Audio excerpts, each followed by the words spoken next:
Salut à tous, j'espère que vous allez bien. On est parti pour une nouvelle vidéo d'analyse technique sur les cryptos. On va parler du Bitcoin, de l'Ethereum et on a 2-3 altcoins bien évidemment. On a le Grook qui a explosé. J'avais fait un petit call, il y a Elon Musk qui a posté un tweet. On fera une petite théorie par rapport aux news et au trading parce que je trouve que les deux vont bien ensemble. Et il y a un qui travaille avec l'autre. Ouais, je vais vous expliquer. On ira voir aussi le AVAX, le OP, le FXS, le Sushi. Bref, les cryptos qu'on aime bien. N'hésitez pas à mettre en commentaire les cryptos que vous voulez voir pour la prochaine vidéo, j'essaierai de les prendre en compte, donc ça fait toujours plaisir. Et puis sur ce, on est directement parti. Crypto,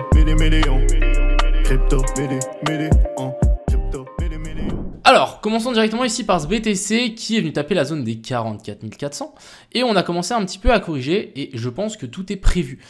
Ici pour moi je vois aucun top, je rappelle encore une fois qu'un top ne se forme pas du tout en laissant autant de liquidité. Ici ce qu'on veut attendre comme un vrai top, on veut un blow-off top. Donc un blow-off top c'est quoi? C'est une accélération haussière et tout d'un coup on fasse un giga dump. Donc on veut vraiment une accélération comme ceci, sauf qu'à la fin on dump assez violemment et ça nous matérialisera notre top. Et du coup il y a de fortes chances qu'une fois qu'on ait fait ça, on remonte chercher la zone de fair value d'OTE et ensuite on se rejette.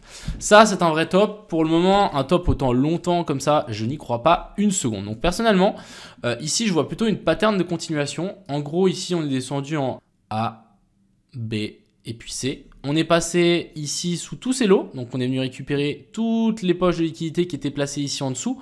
On est venu récupérer les zones de fair value gap qui étaient placées ici, donc très bien aussi. Pour le moment c'est parfait. Ce qu'on aurait pu faire pour essayer de target au mieux le bottom, c'est de checker les zones de fair value gap en 15 minutes. Elles fonctionnent plutôt bien. On en avait une ici. On voyait que le bottom a été trouvé parfaitement avec cette zone de fair value gap.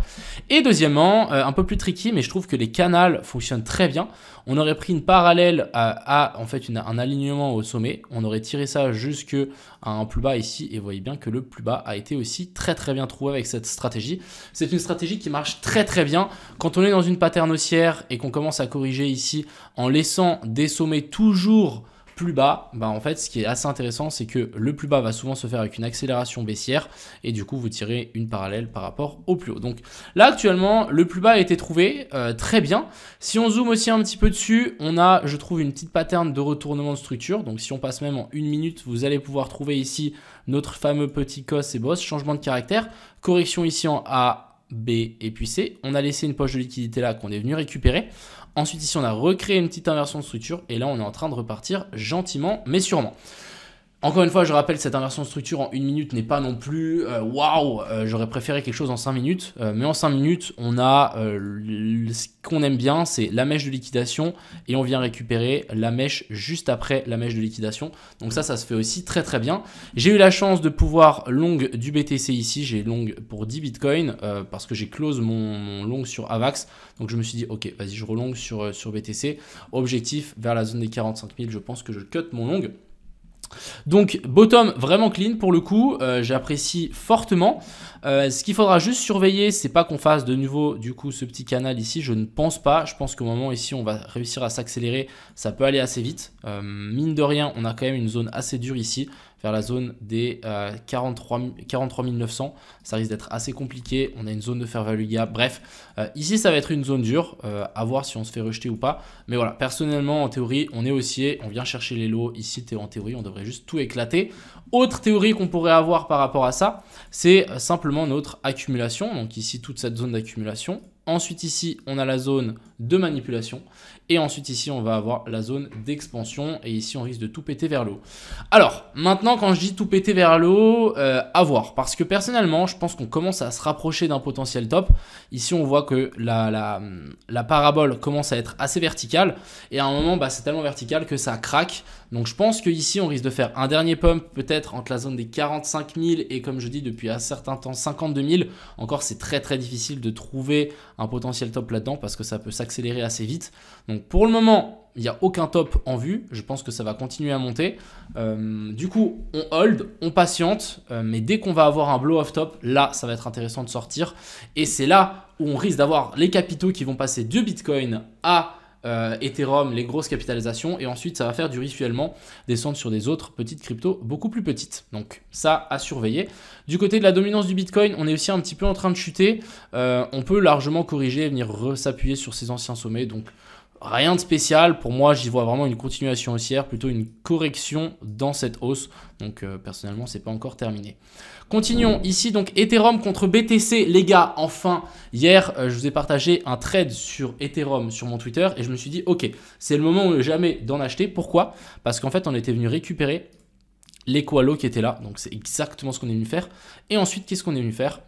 Equalo plus notre cher ami Petit Boss. Donc là, on a toutes les critères qui sont réunis. On a changement de caractère après une poche de liquidité qui a été touchée, donc COS et BOSS.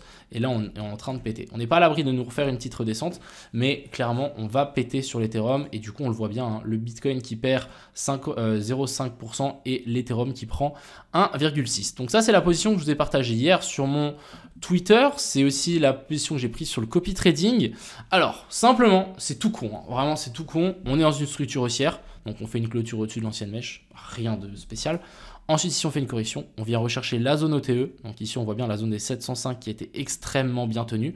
Et ensuite, on est venu aussi chercher la petite zone de Fair Value Gap en 4 heures. Ici, je peux vous la montrer. On la voit bien. Petite zone de Fair Value Gap qui a été touchée à perfection. Et du coup, j'ai décidé de rentrer sur ces niveaux-là.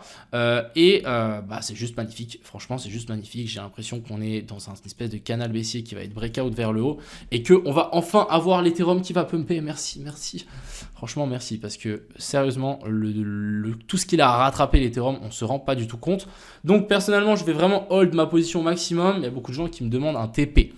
Alors, pour les TP, pour Ethereum, franchement, ça va être compliqué. Je pense que déjà vers la zone des 2500, ça va être très intéressant.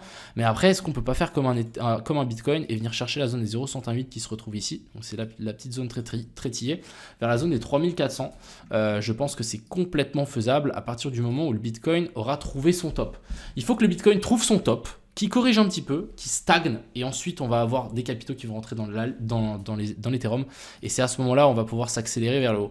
Donc, c'est pas parce que, à mon avis, le Bitcoin va faire un top que les alts vont faire un top. Et au contraire, je pense que quand le Bitcoin va vouloir trouver son top, on risque d'avoir des alts qui vont s'envoler, mais à des plus 20-30% en une journée. Ça va être phénoménal. Ensuite, continuons notre petite liste. On a le sushi. Alors, sushi, j'ai décidé de le hold.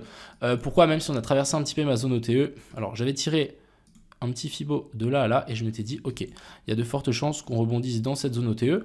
Mais on n'avait pas de boss, donc personnellement, c'est pour ça que j'ai pas long sur le copy trading. J'ai juste quand même partagé une petite analyse sur Twitter comme quoi on pouvait rebondir. Mais je me suis dit par la suite que, je vous ai, je pense, déjà dit ça hier, mais c'est pas grave. En gros, on est venu faire un nouveau plus haut par rapport à ça. Donc on risque de corriger, mais finalement tout ce mouvement. Donc simplement on tire un Fibo de là à là et on voit bien qu'on est en train de s'appuyer sur la zone d'OTE. Donc personnellement, le sushi reste extrêmement intéressant. On n'est pas à l'abri de descendre encore un petit peu, mais il est très intéressant et je trouve que ça vaut la peine de tenter quelque chose ici.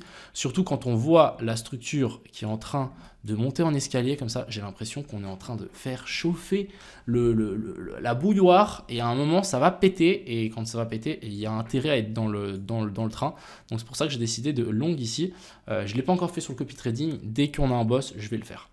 Ensuite ici, on a le FXS que j'ai partagé hier sur le copy trading. Simplement, sur mon groupe Telegram, hein. N'hésitez pas à le rejoindre, il y a le lien en description. On avait la petite zone de Fair Value Gap qui va bien, donc énorme pump. On corrige en A, B et puis C, franchement hyper intéressant. On vient s'appuyer sur la zone de Fair Value Gap, donc j'ai décidé directement de long sur cette zone-là. Stop loss ici un petit peu plus en dessous. Ensuite, on avait un retest de ce plus haut là et personnellement, je pense qu'on va pouvoir s'envoler. Tout à l'heure, j'ai mis une petite update. J'ai dit qu'on pouvait largement corriger, venir chercher la zone, si je vous montre ici, la zone de Fair Value Gap qui était laissée là. On est venu la combler, donc c'est pour ça que j'ai mis cette petite ligne. Et ensuite ici, on est en train de push vers le haut. Donc en théorie, je pense que la trendline ici ne va pas résister très longtemps et on va pouvoir avoir un FXS, pourquoi pas s'envoler et venir chercher ce sommet-là. Donc ça, c'est ce qu'on va suivre pour la suite, mais je suis assez bullish dessus, donc je les long en privé sur mon compte perso et sur le copy trading. Donc j'espère que ça va payer. En tout cas, pour le moment, c'est bien parti. Ensuite, ici, on a le Grook. Alors, c'est un shitcoin, les gars, je vous dis direct, c'est un shitcoin, mais voilà, on a fait une petite analyse tout à l'heure en live, et il y a quelqu'un qui m'a dit, analyse le Grook, analyse. Il me l'a spammé, et moi, je me suis dit, ok, c'est un shitcoin, je n'ai pas envie de l'analyser, etc. Mais je l'ai quand même analysé, et je me suis dit, en fait, la charte est magnifique.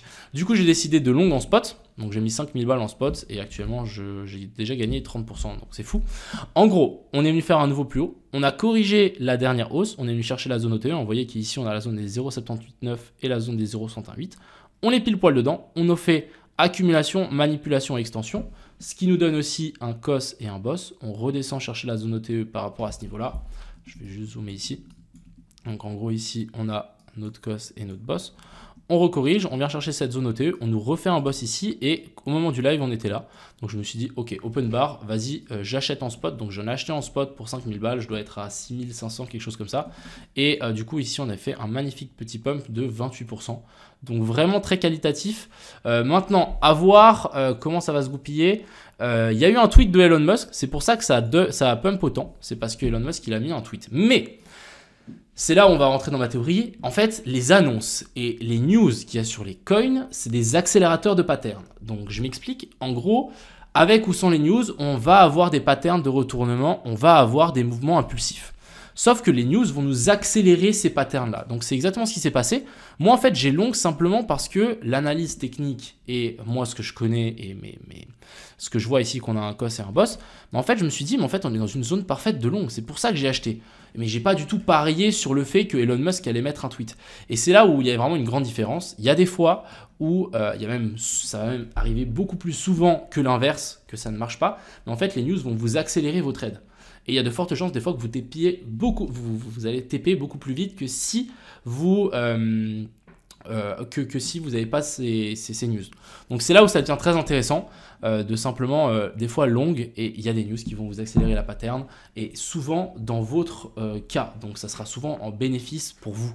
Et ça, c'est plutôt une bonne chose. Donc ici, magnifique. Je pense qu'on va pouvoir grimper un petit peu plus haut quand on voit ce graphique-là. Je me dis, on peut peut-être ici essayer de s'envoler un peu plus et peut-être chercher un nouvel ATH. Encore une fois, je suis un petit peu trop bullish, mais déjà, si on vient chercher un nouveau plus haut, ça sera déjà très bien. Ensuite, ici, on a le AVAX. J'ai décidé de close toute ma position. Donc, pour vous expliquer ce qui s'est passé, j'ai long le AVAX ici. Je les close une partie là-haut et une partie ici. Donc, plus 15 000 $ sur une position de base que je ne devais pas prendre. Donc, je suis très content.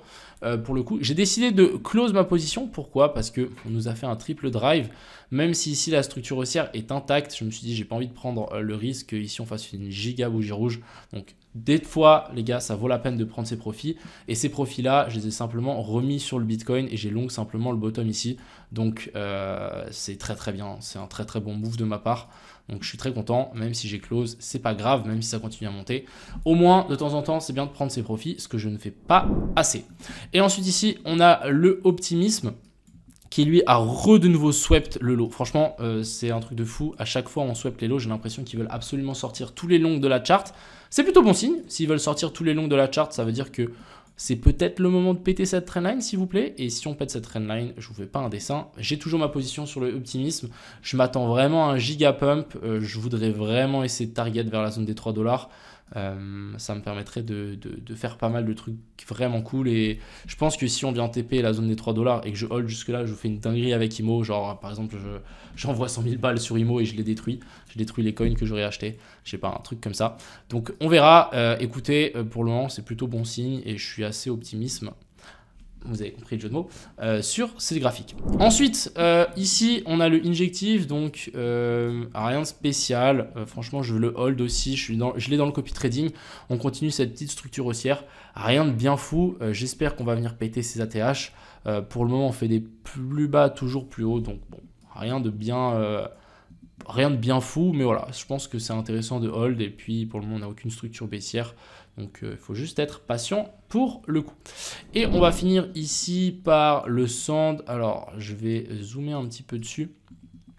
Alors, le sand, ce qui est assez intéressant, c'est qu'on est venu nous faire un nouveau plus haut ici. Donc, en théorie, je vais juste le noter, mais en gros, ici, on a un COS. Continuation de la structure haussière après une belle mèche de liquidation. Donc, ça, c'est parfait. On est venu chercher bien plus haut, sauf que voilà, on a une zone ici d'order block qui n'a jamais été touchée en H1, qui est située sous tous ces lots-là. On a la zone d'OTE qui est aussi un petit peu plus basse. Donc, ce qui sera assez intéressant ici pour le sand, c'est de pourquoi pas chuter, venir récupérer cette zone-là, nous faire en fait une accumulation, manipulation ici et ensuite extension pour grimper un petit peu plus haut. Ça serait le top. Donc voilà, c'est pour ça que je surveille aussi le sand. J'ai pas de position actuellement, mais je voudrais bien essayer de prendre un long ici en dessous. Voilà, donc je pense qu'on peut vraiment s'attendre à un joli petit pump des cryptos. Donc voilà, ça, c'est ce qu'on va essayer de voir avec le Bitcoin. Est-ce que ça, c'est un joli petit bear flag des familles et on continue à chuter ici vers le bas, étant donné qu'on est venu chercher la zone de fair value gap que j'avais indiquée juste ici avant. Donc ici, on le voit bien, on est venu toucher cette petite zone de fair value gap et pour le moment, belle réaction. On se fait directement rejeter. Mais je pense que c'est pas forcément gagné. J'ai déjà vu plein de fois qu'on faisait une pattern comme ça et à la fin, ça s'accélère et on repart vers le haut. Je rappelle qu'on a toujours cette potentielle ici, accumulation, manipulation et ensuite extension. Donc affaire à suivre, à surveiller. Je ne vais pas me baser uniquement sur le fait « Ah ouais, on a un bear flag, ça va chuter ». Il y a trop de fois où je me suis dit « Ah, il y a un bear flag, ça va chuter » et on n'a jamais chuté. Donc je ne vais pas le prendre en compte pour le coup. Mais voilà, c'est possible. On est clairement dans une zone un petit peu complexe. Ce qui sera assez intéressant aussi, c'est de voir si on arrive vraiment à s'extirper au-dessus de cet ancien plus haut et voir si on arrive à traverser cette zone de fair value gap. Et ça pourrait être très intéressant pour la suite. Mais c'est vrai que ça a quand même la gueule d'un petit bear flag. Enfin bref, à vous de juger. Faites vos propres estimations pour ça. Parce que pour moi, là, c'est du 50-50. Autant lancer une pièce. Sur ce, je vous souhaite à tous une excellente fin de journée. C'était Crypto Million. Ciao.